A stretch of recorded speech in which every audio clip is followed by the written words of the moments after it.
Hey, what's up everybody? This is Victory coming at you with my very first Princess Connect Redive video.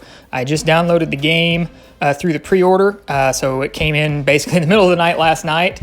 Right before I went to sleep, I played through about the first half hour or so of it just to see what it was like, and I wanted to do sort of a first look video with you here so you can get an idea of what the game is all about, as well as an analysis of what this game seems to be like in terms of the free-to-play friendliness. I myself prefer to be a free-to-play player, and I know that can be a struggle for some people making the decision, do I really want to spend time on this game if I'm going to have to spend a lot of money just to stay active and stay competitive. So we'll kind of be looking into what you get from the paid packages and how much of an edge that's going to give you in terms of progression through the game as well as competition with other players. Okay, so let's just get right into it. I mean, you can see from this opening video, this is actual footage from the game. This is what I was watching while I was waiting for the game to download. So the production value is fairly high. From what I can understand, Princess Connect is a game that was really big in Japan and China. It got its own anime, which Crunchyroll, of course, streamed, and now it's getting its global release for the game. So there's a lot of good animation, good cutscenes, good character design, and I haven't really played the game with the volume on yet, but I can see that it's got pretty decent sound and voice as well. So it is a game that is an auto battler type of game where, you know, you build a team, they will fight for you. You have some commands that you can put in, which they call union bursts, which are basically just your character's special moves.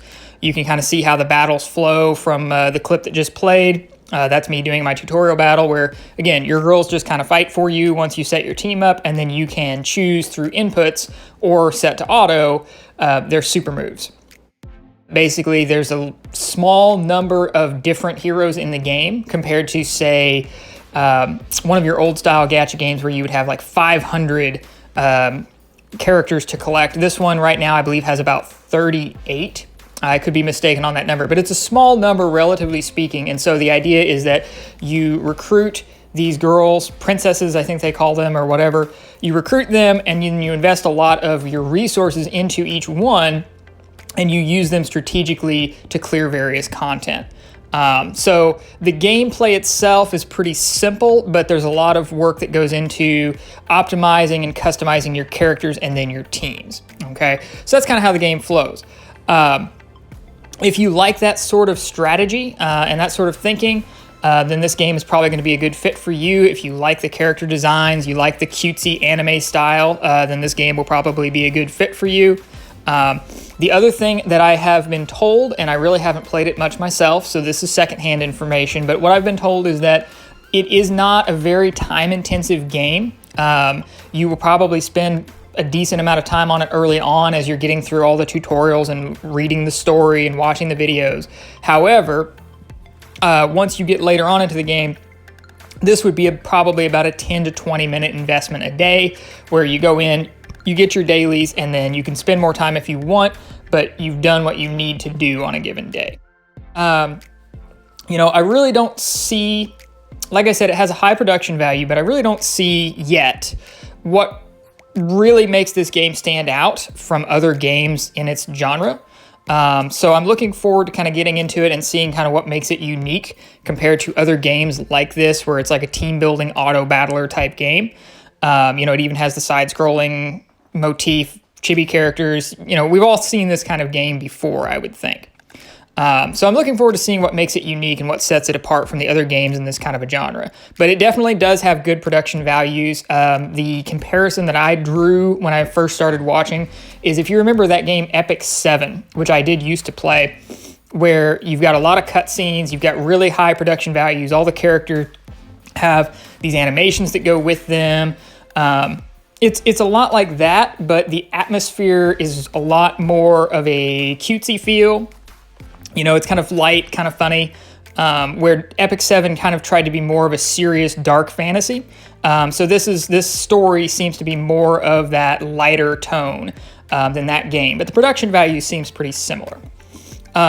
So with that being said, let's get now into the part that I think a lot of you have been waiting for in this video, which is the free-to-play analysis. And at the end of this, I'm actually going to do an analysis both of the gacha and of the paid items that you can get.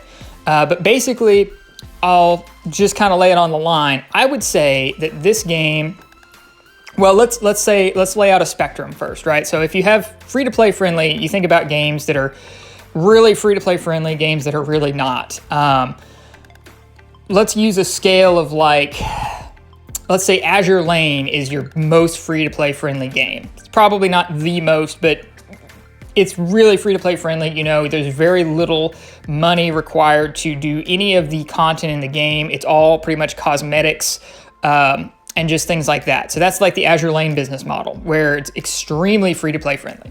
Then you have a game, if anybody remembers the game Fantasika, where competition, and not just competition, but like PvE progression in that game, to a large extent depends on how much money you spend. And so it's a game that encourages not only casual spending, but actually whaling just to play the game properly. And I myself spent more money on that game than I care to admit, and it was one of the deciding factors in me trying to be more free to play. So that's kind of your spectrum if you go from free-to-play friendly to whale friendly, okay? This game, I would say, is one that falls into the Azure Lane side of the spectrum. From what I can tell, it really wants you to spend about $5 to $10 a month on it. Or even an initial $10 to $20 up front, and then maybe light or zero spending after that. So this game, it's a light spender friendly game, is what I can see as I analyze the stuff in the shop. And we'll get to the details of that. But that's what I see, is that you should be able, if you're a free-to-play player and you are dedicated to not spending a penny on this game, I would say that you can still have a good time. You can collect characters over time that are characters you want to have, characters that can clear the game for you. I would not say that a free-to-play player is going to be able to, let's say, be rank 1 in the arena. Like, I don't think you're going to take the top rank in the arena. I don't think that you're going to be the leader or the carry of the top guild in the game as a free-to-play player. I don't think that's realistic because this game is one of those games where progression is gated through your time as well as your money. So you can multiply your progression and sort of multiply your time by spending money in the game. So if that's a red flag for you, I know it is a red flag for some people, you can just kind of stop right here, because it definitely will reward you heavily in terms of your speed of progression just for that first $10 you spend. However, because again, there's only a few dozen characters in the game, and there definitely are power differences in between them. But again, it's a game that's about situational strategizing and like building the right team for the situation. Then I think it's going to be a game where you don't need to spend just to play the game. So here's the gacha packs and the jewels and everything. You can see the daily jewel pack. This is the big one I talked about. I think the daily jewel pack is probably one of the best values in the game, and you can see all the stuff it gives you.